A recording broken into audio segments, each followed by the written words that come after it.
Hi, shiny lights. How do I know if I have a spirit guide?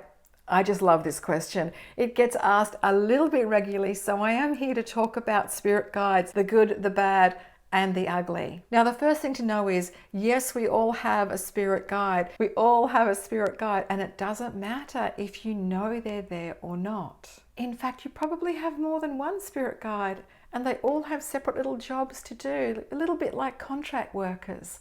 Isn't that reassuring? But how do you know you have one? This is a little bit tough because you might not know. And if you're like me, I didn't know.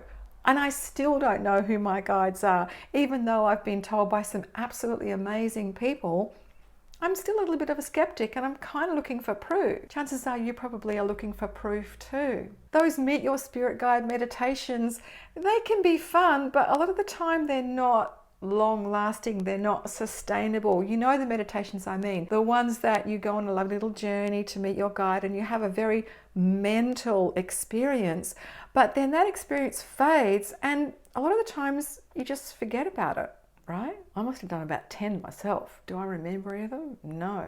The real way to know if you have a spirit guide is by the feeling and to give time to that relationship with your guide. If you think about it, your guide's been with you since before you were born, that probably knows you better than even your best friend or your mother and father.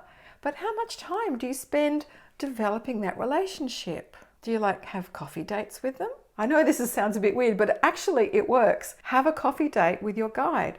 Set aside time to just hang out. What does that look like? It might mean actually going somewhere quiet and having a coffee, but just sitting in the stillness. Don't look at your phone. Just say, hey, I'm dedicating this next 10 minutes to you, whoever you are. And that's how you connect. Sounds a little bit way up, but really, trust me, okay? We want to connect that two-way thing. We've got to give them airtime so that they can have a chance to communicate to us.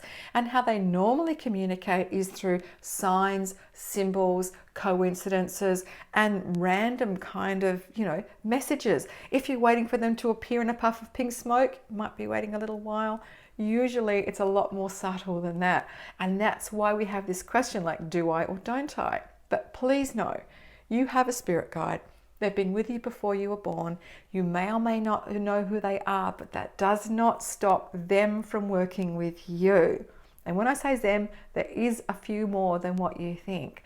So I hope that's put your mind at ease.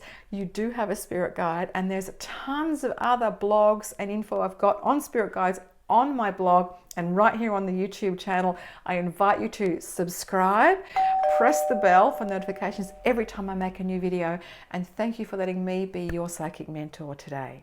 Ciao.